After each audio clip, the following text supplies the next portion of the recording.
قرآن پاک کی آیت ہے قُلْ لَا أَسْأَلُكُمْ عَلَيْهِ أَجْرًا إِلَّا الْمَوَدَّةَ فِي الْقُرْبَى، اے محبوب آپ فرما دیں اپنے غلاموں سے کہ میں تم سے کوئی اجرت نہیں مانگتا۔ رسول پاک صلی اللہ علیہ وسلم نے ہم سے کوئی معاوضہ مانگا ہے؟ حضور اکرم صلی اللہ علیہ وسلم کی بدولت ہمیں ساری نعمتیں ملی ہیں، ان کے صدقے میں سب کچھ ملا ہے، بدلے میں حضور نے کچھ مانگا ہم سے؟ قرآن خود یہ کہہ رہا ہے کہ اے رسول آپ فرما دیں کہ میں تم سے کوئی چیز نہیں مانگتا، بدلے میں کوئی چیز نہیں طلب کرتا، مگر اتنا کہ تم میرے اہل بیت سے محبت کرو۔ الا المودۃ فی القربى، رشتہ داروں سے، حضور اکرم صلی اللہ علیہ وسلم کے گھر والوں سے محبت کرنا، اس کو تو رسول کریم صلی اللہ تعالی علیہ وسلم نے بھی اظہار فرمایا۔ ایک حدیث ملتی ہے من مات علی حب آل محمد مات شہیدا، جو حضور کی آل کی محبت میں، حضور کے گھر والوں کی محبت میں انتقال کر گیا دنیا میں، اسے شہادت کا مقام عطا کیا جاتا ہے۔ اہل بیت کی محبت شہادت کے مقام کو پہنچاتی ہے۔ عزیزان گرامی، رسول پاک صلی اللہ علیہ وسلم کی اہل بیت میں کون ہیں؟ مفسرین نے الگ الگ رائے اگرچہ رکھی ہیں، لیکن زیادہ طور پر مشہور حضور اکرم صلی اللہ تعالیٰ علیہ وسلم کے اہل بیت میں آپ کی بیٹیاں، آپ کی ازواج مطہرات، یہ سب اہل بیت میں ہیں۔ ان میں سے بھی اخص جو خاص اہل بیت ہیں وہ سیدہ کائنات فاطمۃ الزہرا رضی اللہ تعالیٰ عنہ، مولا علی کرم اللہ وجہہ الکریم، اور آپ کی اولاد حسنین کریمین رضوان اللہ تعالیٰ علیہم اجمعین، یہ سب اہل بیت میں سے ہیں۔ بلکہ ان کی اولاد جو بھی قیامت تک ہوگی وہ رسول پاک صلی اللہ علیہ وسلم کی اہل بیت میں سے ہوں گے۔ نبی کونین صلی اللہ تعالیٰ علیہ وسلم کی اہل بیت، ان کی عزت، ان کا احترام ہمارے لیے ضروری قرار دیا گیا، اور جو حضور کی آل سے بغض رکھتا ہے، ہلکی عداوت بھی رکھتا ہے، دشمنی رکھتا ہے، اس کا خاتمہ برا ہوگا۔ الا ان مثل اہل بیتی کمثل سفینۃ نوح من رکبها نجا ومن تخلف عنها ہلک۔ رسول پاک صلی اللہ علیہ وسلم ارشاد فرماتے ہیں آگاہ ہو جاؤ، میرے اہل بیت کی مثال نوح علیہ السلام کی کشتی کی طرح ہے۔ نوح علیہ السلام کے زمانے میں سیلاب آیا، طوفان آیا، اور اس وقت اگر کوئی نجات پایا تھا تو کون؟ صرف نوح علیہ السلام کی کشتی میں جو سوار ہوا، باقی سب ہلاک ہو گئے۔ پوری دنیا میں یہ پانی بھرا تھا، سب ہلاک و برباد ہوئے، سوائے اس کشتی کے سواروں کے کوئی نہیں بچا۔ تو اللہ کے حبیب صلی اللہ علیہ وسلم فرماتے ہیں میرے گھر والے، میرے اہل بیت نوح علیہ السلام کی کشتی کی طرح ہیں، جو انہیں تھام لیا وہ نجات پا گیا، جو ان سے دور ہوا، وہ جو نفرت کیا یا ان سے دوری اختیار کیا وہ ہلاک ہو جائے گا۔ عزیزان گرامی وقار، یقیناً اہل بیت ہمارے لیے سر کا تاج ہیں، لیکن ساتھ میں ہمیں رسول پاک صلی اللہ علیہ وسلم نے اپنے صحابہ کی محبت بھی سکھائی ہے۔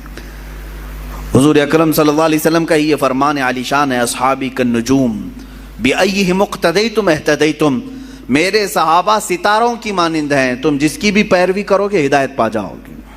یہ میں کیوں آج عرض کر رہا ہوں؟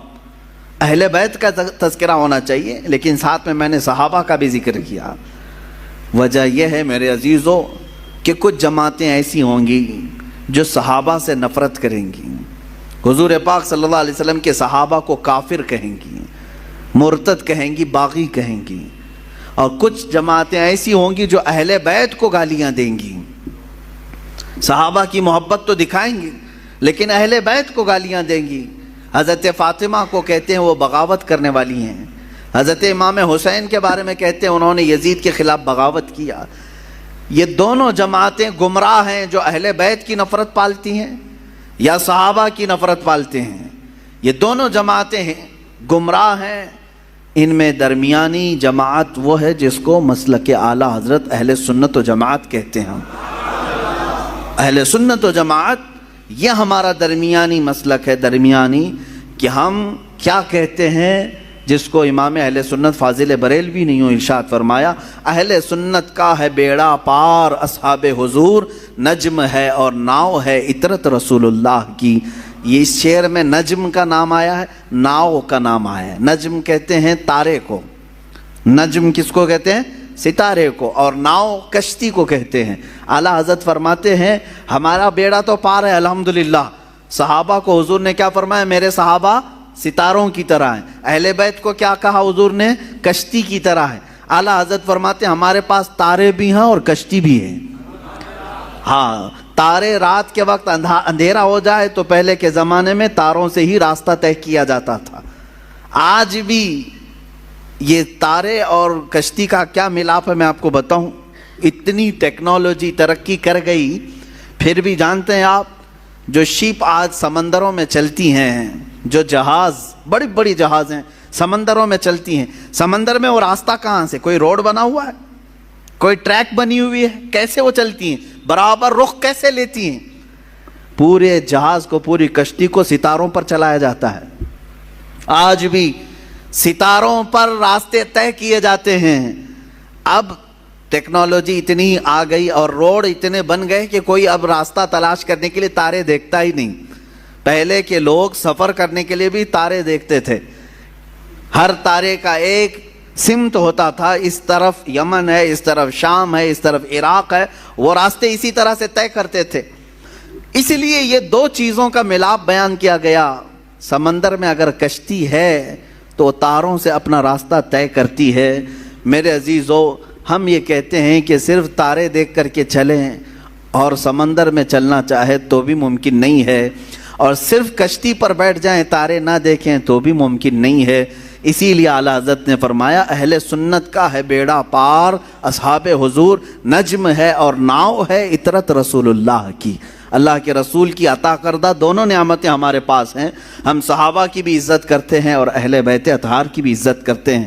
ان دونوں میں سے کسی ایک کو بھی ہم خطا کار، گنہگار، معاذ اللہ رب العالمین، باغی، اس طرح کے الفاظ ہم ہرگز نہیں استعمال کرتے. اہل سنت کا